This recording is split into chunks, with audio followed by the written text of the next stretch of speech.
Hey, friend. Let's get into these salmon bites that I made the other day. I've been having such a craving for them. So it's pretty easy. Please clean your fish, your meat, whatever you're using. Make sure you clean it. We cut into little cubes, bite-sized cubes. And you will start to see all the good seasonings.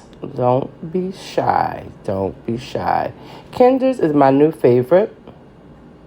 It does have a little salt in it, so always check your salt content. So from here, we're going to season with our dry seasoning and herbs. Also, my red lobster seasoning, another favorite that I found in the dollar store. Well, $1.25 now. So we're going to crack open these eggs.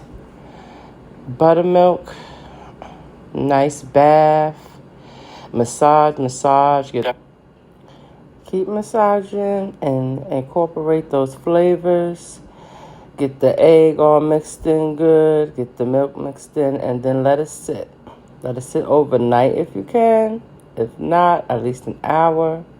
We're going to get our flour and our cornmeal. Make sure you add the same seasonings in there, so it'll be very flavorful. We're going to set our grease to 350 because when you drop it, it's going to lower the flame. Okay, and look at that, golden. You see all the flavors within. Look at that, so pretty.